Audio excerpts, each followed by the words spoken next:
I've noticed something in my life, which is the people that are really good want to work with the best people they can find.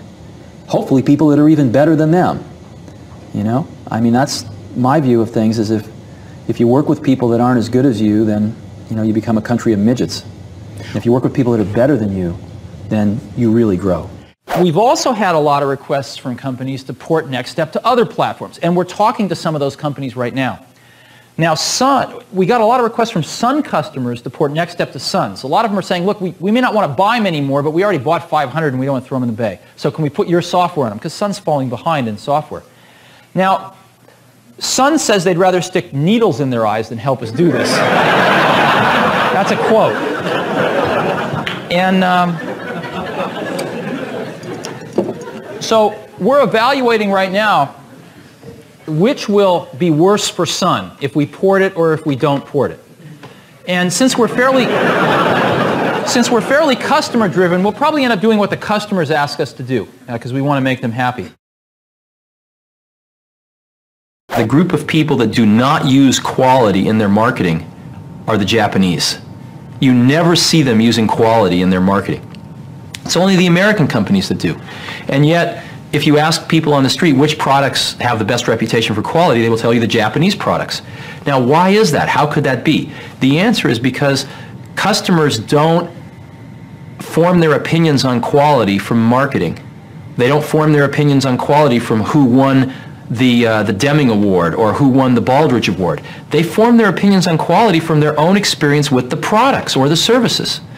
And so one can spend enormous amounts of money on quality. One can win every quality award there is, and yet if your products don't live up to it, customers will not keep that opinion for long in their minds.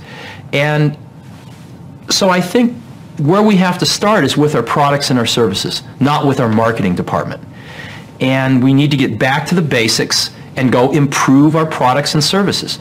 Now again, quality isn't just the product or the service, it's having the right product. You know, knowing where the market's going and having the most innovative products is just as much a part of quality as the quality of the construction of the product when you have it.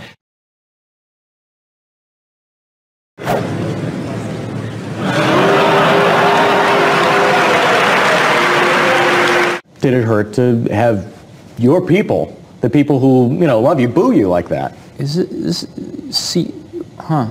I didn't know this was People magazine.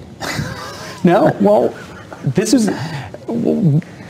there is, well, and I'd like you to answer. You brought it up yourself. You said emotionally, you had a different reaction. No, I mean, I don't feel my job is to win a popularity contest right now. Mm-hmm. You know, I feel my job is to help the team at Apple do the right things to turn this company around so that it can really prosper again, and I think that's going to happen. And if some people, I mean, the markets, we're talking markets now that are so large that there's, you know, someone or some group of people that aren't going to like just about anything we do. But my job's not to win a popularity contest. It seems like all the good people I really want to hire, it seems to take me a year to hire them.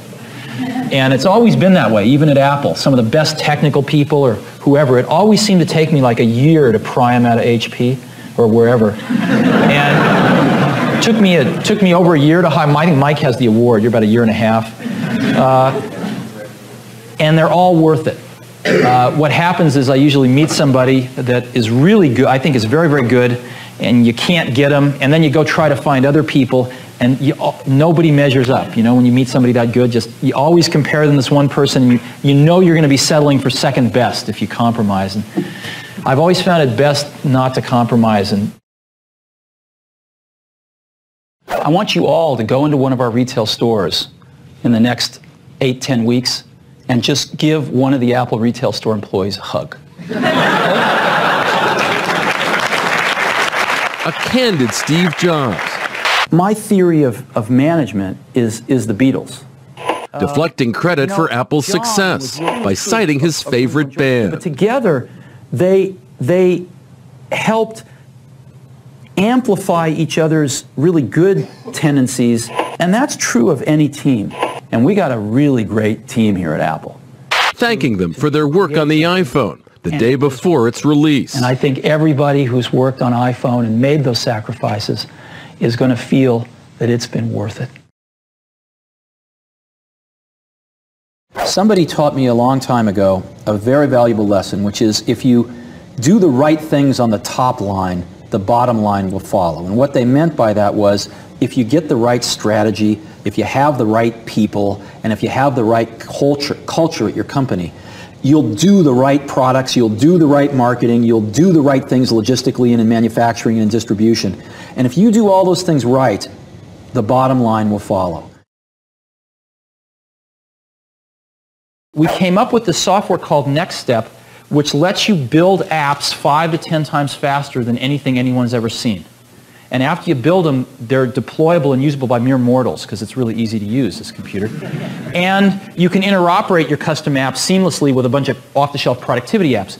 So we go to these companies that use Suns and take 2 years to write their apps, or are thinking about using Suns, and they can write their apps in about 90 days on a Next. Now, if you're on Wall Street and you can create a new product in 90 days versus your competitor in 2 years, that's 8 new products you can field for their every one. And you can start to see the competitive advantage that can be created this way. Now, we had no idea that we were any good at this when we started Next. A lot of times you don't know what your competitive advantage is when you launch a new product. When we did the Macintosh, we never anticipated desktop publishing when we created the Mac. Sounds funny, because that turned out to be the Mac's compelling advantage, right? The thing that it did, not 1.5 or 2 times better than everything else, but 4 or 5 times better than anything else, where you had to have one. We never anticipated it. We anticipated bitmap displays and laser printers, but we never thought about PageMaker or that whole industry really coming down to the desktop. Maybe we weren't smart enough. But we were smart enough to see it start to happen 9 to 12 months later.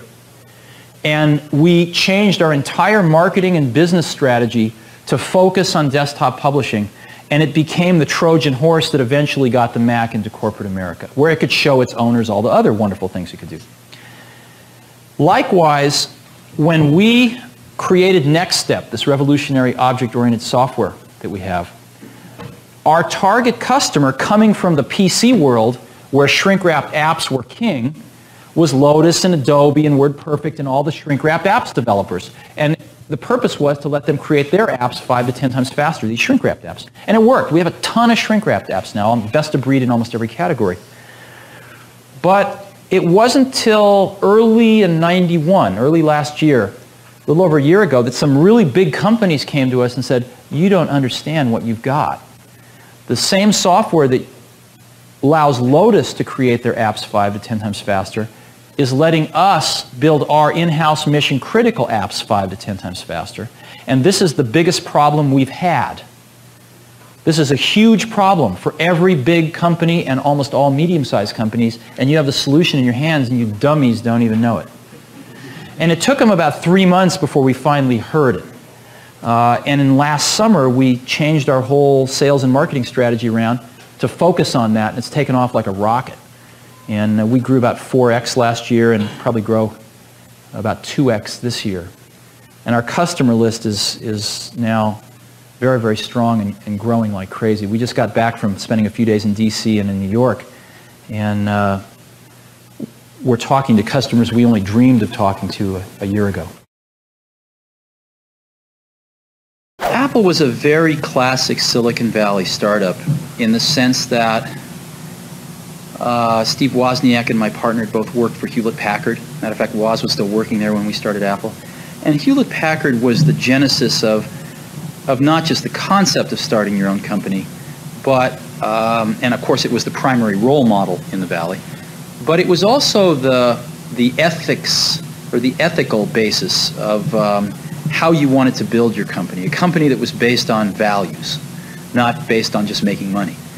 And HP had the HP way, and they had a list of their values. And the first one was, we need to make a profit or else we can't keep this company going. But after that, they got into how they wanted to treat individuals and conduct their corporate life. And it's very idealistic, in my opinion. So we were very much influenced by that. The second thing that made us very, very typical in a way was that we were building a product that we ourselves were the customer for. We were building something we wanted ourselves, just like Hewlett and Packard started building test equipment and equipment for engineers. Well, they were engineers, so they could, in essence, do the marketing. They could figure out what an engineer might want in a product as well as design it.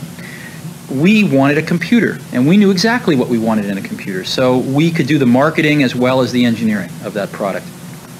This changed later as we started selling to people that were different than us, but certainly in the first several years of Apple, we were selling to people that were just like us.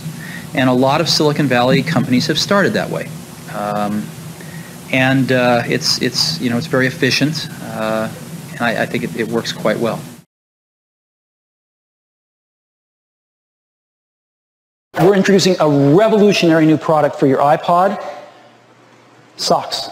They're really cool, actually. You can put your iPod in them, and they go like that. They keep your iPod warm on cold days. They protect it, and they give you a little more personality. Good morning, Starbucks. How can I help you? Yes, I'd like to order 4,000 lattes to go, please. No, just kidding. Wrong number. Thank you. Bye-bye. Okay. Clicker is not working. All right. They're scrambling backstage right now.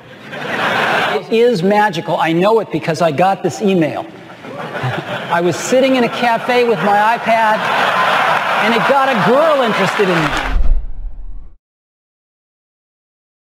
I'm working pretty hard, and so are a lot of people, but I'm one of them. My car's there pretty early, and it's in the parking lot pretty late, and on weekends. So, and I value my family time a lot, so I'm pretty committed to this, and seeing Apple turn around the company. I mean, I started the company with Steve Wozniak in my parents' garage, 20 years ago, and over 22 years ago.